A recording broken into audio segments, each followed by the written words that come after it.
Make sure success doesn't become your God. As we talk about building a life of liberty, make sure liberty doesn't become your God, right? We can become obsessed with freedom with conservatives within our country. I'm a conservative, and I don't want freedom to be my God. I want to be enslaved by the right things, right? I don't want to be told what I can be enslaved to, but I want to choose the things that I've purposely chosen to be a slave of Christ. My name is Skylar Lewis, and this is the Christian Business Mentor Podcast. My life was transformed by mentorship, and it's my desire to have that same transformation happen for you. I was able to scale multiple 8-figure companies, all while glorifying God. This podcast is designed specifically for entrepreneurs who want to know the skill sets, the strategies, the tools and resources that are needed to scale a company that not only provides income and freedom for you, but that positively impacts the kingdom. I hope this podcast is a blessing to you. Let's get to the episode. Let's dive into episode number 2. Man, this is, I'm excited. I'm excited about this podcast because this is my opportunity to share for free what I've taught to thousands of people to help them scale their companies, all while doing it in a way that glorifies God. And on this episode, I want to talk about being chained to your business. There are so many entrepreneurs that have really just bought a job. So they're chained to their business. Like their business controls them. It controls when they take time off. It controls when they have to show up to the office.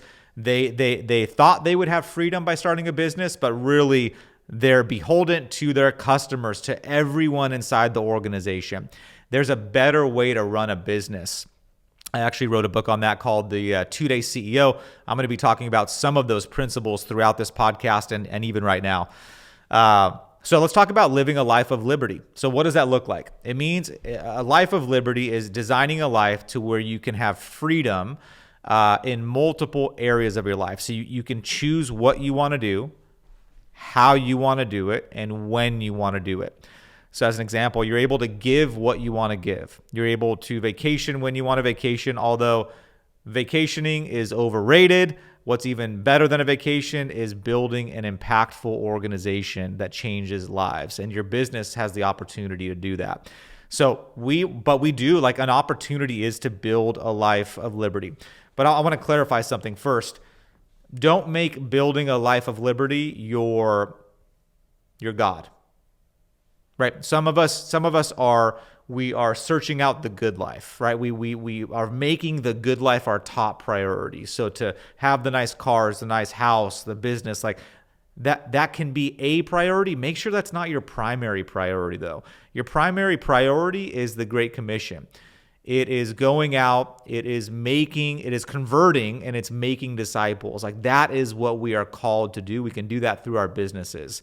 And so don't make the good life your God. It's a huge mistake. And we'll talk about that. There's actually a Bible verse tied into that. It is James 3:16, for where you have envy and selfish ambition, there you will find disorder and every evil practice. So where you have selfish ambition, meaning when you are ambitious for yourself, you desire these things for yourself, there will be evil, there will be chaos, there will be disorder. So God should be the number one priority. And how do you make God a priority? Man, staying in the Word. He will shift your desires by staying in the Word. For me, a lot of my business and life was had a lot of selfish ambition involved in it, and it created a lot of issues and some challenges and some chaos. And so I'd say that's something to consider as we talk about building success. Make sure success doesn't become your God. As we talk about building a life of liberty, make sure liberty doesn't become your God, right? We can become obsessed with freedom, right? With our conservatives within our country. I'm a conservative, and I don't want freedom to be my God. I want to be enslaved by the right things, right? I don't want to be told what I can be enslaved to, but I want to choose the things that I purposely chosen to be a slave of Christ, right? So I want him to be in control of me. All right. So let's kind of dive in. So we're going to talk about a couple things that are critical to building a successful company. Number one, having a clear vision. I see so many entrepreneurs that lack vision. We've all heard the verse, where there is no vision, the people will perish.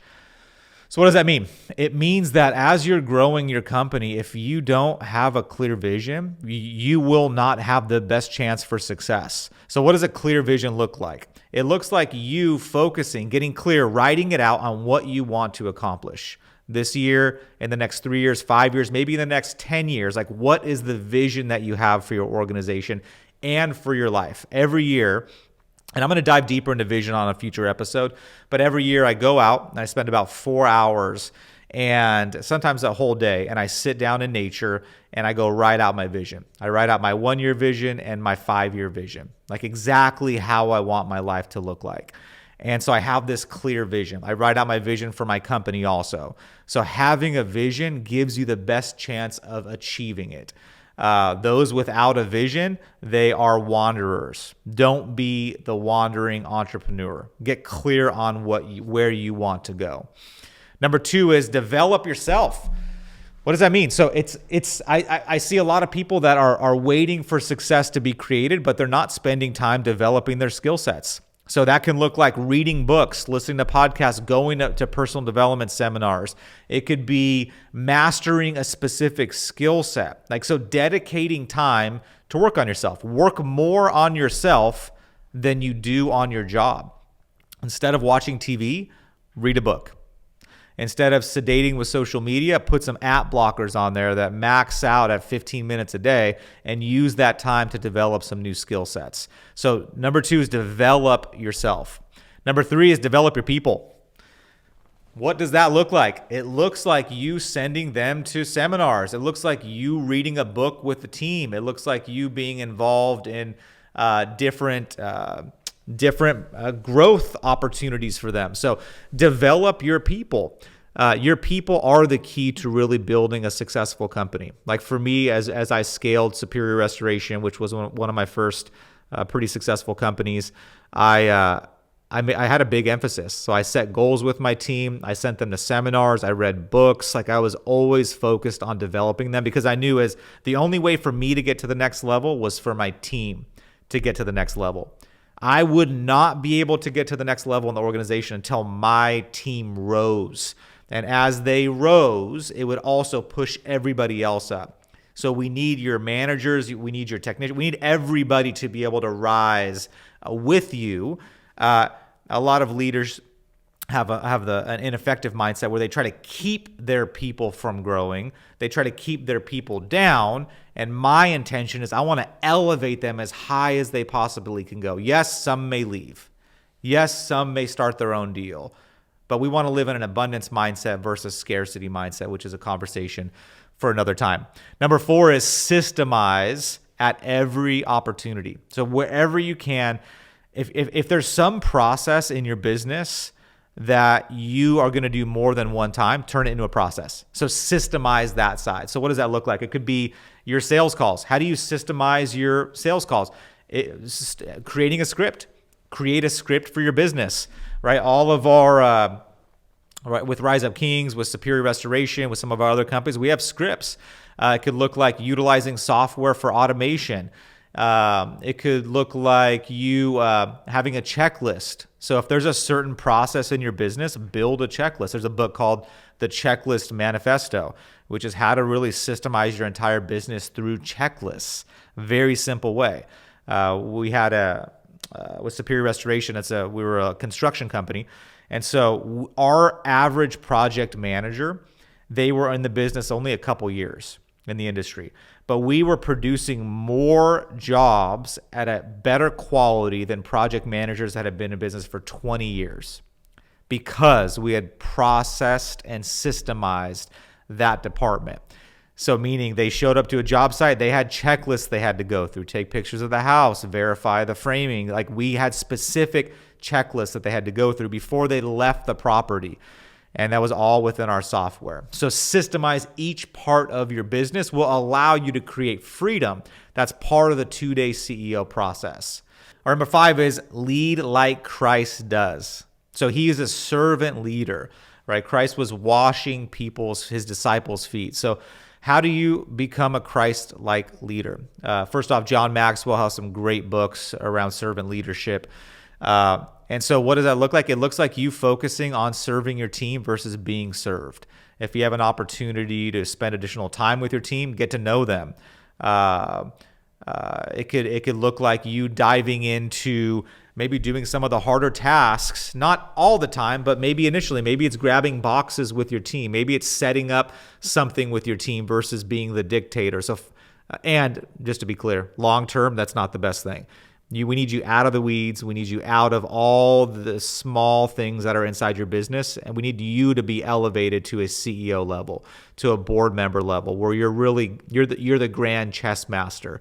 You are moving the pieces around versus being the piece on the board that is required inside of everything. We don't want you to be the hub of the wheel, right? Most CEOs and owners are the hub of the wheel. So we need you broken up to where you are somebody else is the hub. Their processes are the hub, not you. Every decision doesn't need to come through you. Let's build up your team. Number 6 is be strategic versus being tactical. So being strategic is really, let's talk about being tactical. So what does it mean to be tactical? Tactical is execution. It's focusing on the next task. Being strategic is planning out the task. It's planning out the future. It's thinking ahead. The best CEOs are CEOs that think ahead. They dedicate time. We can call it thinking time. They dedicate time to think ahead. So if you have let's say you're thinking about growing this year, you're right, you want to scale 30% this year, like sitting down and dedicating 4 hours or a full day to thinking through the strategy. Or maybe it's a big project. Instead of just executing, right? Instead of giving yourself 30 minutes to think through a plan, go take a couple hours to think through the plan. So strategic thinking is the key. We need your brain, we need your mind, not your hands being able to execute everything. And so as a leader, dedicate some more time to strategic thinking versus tactical execution. Now, execution is critical, but strategic thinkers are that's going to allow your business to scale much more effectively and exponentially. And then number 7, release control. Be an autonomous leader, like develop autonomous people. I see so many CEOs, so many entrepreneurs, so many people that I coach that have a hard time releasing control. And so I want to challenge you to release control. If there's a decision that can be made by your team, push that decision to your team and start to test them. Allow them to make mistakes. I'm in a room filled with a couple guys right now, and I'm with my videographer, with our brand manager, and I allow them to make mistakes. I allow them to take risks. As long as the risk isn't detrimental to your business, go allow them to take some risks, because they'll never learn how to do it on their own if you continuously direct everybody in your organization. And so the best way to do that is give objectives. Give them some specific, clear objectives. We call this a scorecard, where we'll maybe write 3 to 5 objectives. We have those objectives clarified. These are their annual objectives, and then we give them some autonomy to make decisions to get to those objectives. We give them space to figure out what path to get there. Now, I want to be involved in that process. I'll give some suggestions. I want to hear what the path is. I'm going to check in on that path every week or every other week, but I'm not micromanaging their decisions. So allow them to make decisions on their own and allow them to make some mistakes. Again, not detrimental mistakes, but allow them to make mistakes. So these are some specific bullet points that you can tie into being a 2-day CEO. There's a lot more than that, but as this podcast progresses, I want to give you some nuggets. Now, don't go execute on all 7 of those things. Pick one, right? Maybe it's the clear vision. Or maybe it's starting to work on yourself more, or reading a book with your team, or maybe it's creating an SOP to start to systemize your organization, or maybe it's starting to practice servant leadership in the business. What about dedicating maybe a couple hours this week to be a strategic thinker, to really start thinking through, just to sit down with a pen and paper and think through your business? Or maybe it's number 7, which was practicing releasing control. So let's give a couple team members some clear direction, and then ask the question every time they come to you, what would you do? What would you do? So if they say, hey Skylar, what do we do in this situation? I say, I don't know. What would you do? And allow them to make the decision. All right, so if you haven't subscribed to this podcast, we're going to be dropping many episodes once a week, sharing the success principles, the nuggets that I've learned to scale multiple multi-million-dollar companies. I'm excited to come run with you guys. And just remember, as a man or woman of faith, as you continue to lean into your faith, the chances of your success and the chances of living a life of liberty and freedom increase. Right now, just because you're a Christian or just because you love God doesn't mean life's going to be easy. Doesn't mean you'll have all the success. However, if you build your life on a solid foundation of Christ, your chances of there being less chaos, your chances of there being more fruit in your life increases. So remember, keep God first as you continue and you start really developing your organization. If you're not subscribed to this podcast, make sure you subscribe. For those of you that do subscribe right now, and if you shoot me a DM on Instagram, I will actually message you back something free and very valuable. So DM me now once you subscribe, and we'll shoot that over to you. I check all my DMs, so I look forward to dropping the next episode. It's coming out next week, episode number 3. Let's do this.